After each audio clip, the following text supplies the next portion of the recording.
They made a joke game built in a few months and got millions of players. They posted a prototype online that got viral and they quickly turned it into a full release.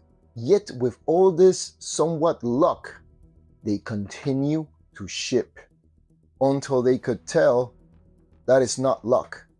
That's a system that's behind it. Let's talk about Landfall. I'm Norman.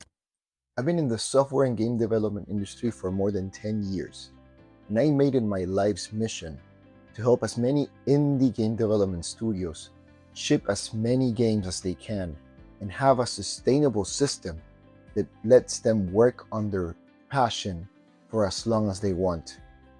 With that said, let's go with today's topic. It started very small. Two students in Sweden that entered a video game competition in university and made a dogfighting game called Air Brawl. No big funding, no large team, just a project built from curiosity and persistence. Even though it was a university project, the game still got recognition in a local competition. This was enough to push one of them to take it seriously and continue development from home, sharing progress online and building early feedback from the community. They didn't know it yet, but that was the start of a great indie studio that would grow to inspire and bring fun to many of us. This last part is where most people just move on. Notice how they didn't have any specific perfect plan or a massive vision for a giant game. They started very small and they exposed the game very early. Also, probably thanks to the competition, but this made them understand what was to get real feedback from early on. They learned how to have a feedback loop that later would be crucial in the system they use for their other games. But they didn't let that early success get into their heads. That didn't make them believe they were destined to be huge with a big game. Instead, it made them understand that they might be into something. They might be understanding the system that could lead them to have a good studio. And that's when they came with the next game, Cluster Truck. The idea appeared during a long car ride. Jumping across moving trucks sounded fun, so they prototyped it immediately. Development lasted about a year, built through trial and error, adding mechanics, testing them, and keeping only what worked. They released early versions to the public and used player feedback, especially from speedrunners, to refine their experience. Shipping fast after receiving the feedback and adjusting their small scope game was the path they decided to take for the next game, and it worked marvelously. Notice how they didn't over-design at the beginning. Instead, they made a quick prototype. They built it, tested, adjust, test again, adjust, and shipped. They didn't think of it as a huge explosion of a game, but it sold very well, and it gave momentum to the studio. A studio that started understanding and having a small scope with fast iterations was the key for them to keep going. And now that they had two games out there that were doing pretty well, they could proudly say it wasn't just luck, but they were getting into a system that was proving to work for them.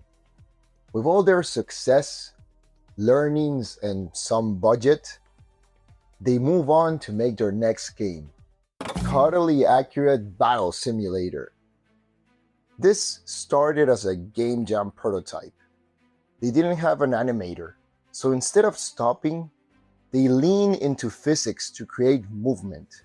What began as a limitation became the identity of their games from this time on. Over time, they evolved their systems into modular components that could be reused across projects, allowing them to create new units and mechanics quickly. For this game, they started not only using their community and learnings from previous games, but also implementing reusable code, systems that could make production faster and still bring joy to the players. Notice how this time they had some constraints, but they didn't let those constraints turn into excuses to not make the game or to postpone the deadline. Instead, they turned them into the foundation for their reusable systems. They started not only solving the problems once for one game, but having something that could solve the problem for all their next games as well. And with this third success, they decided to do something a little bit different with totally accurate battlegrounds. This game was even more of a joke. Built in a few months, released for free for a limited time, millions of players downloaded, and it became a massive visibility boost for their other games. As you can see, they decided to go very small with this one. Not every game has to be a long-term game. Sometimes those small experiments can create a huge impact, and they're quick to test and try.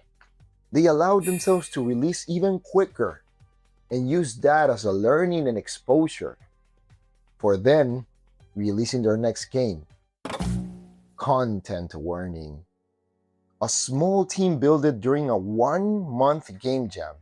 It was released as part of their already settled April Fool's tradition. They released the game every year at that time. Within a short time, millions of players engaged with it. You can see now how short cycles, small teams, and fast releases were not an exception anymore. It was their system, repeated over time and perfected through each iteration. With all this, they already managed to build a sustainable studio with a reliable system that could beat luck and have more possibilities of having a positive return on investment. They could now allow themselves of thinking bigger. They had a system to back them up in case something went wrong.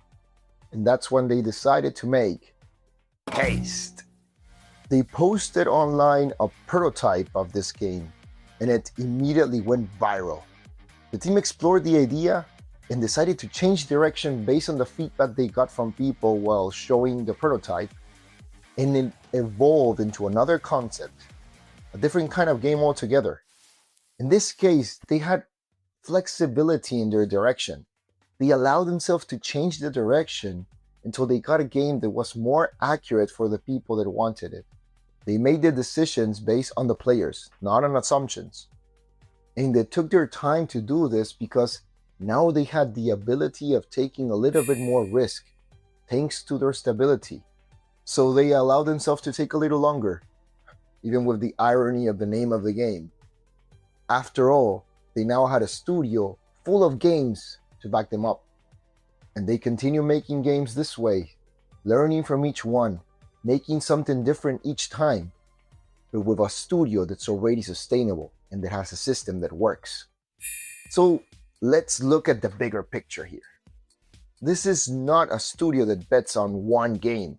They bet on small prototypes, reusable systems, early testing, repeated shipping, players' feedback, and small teams.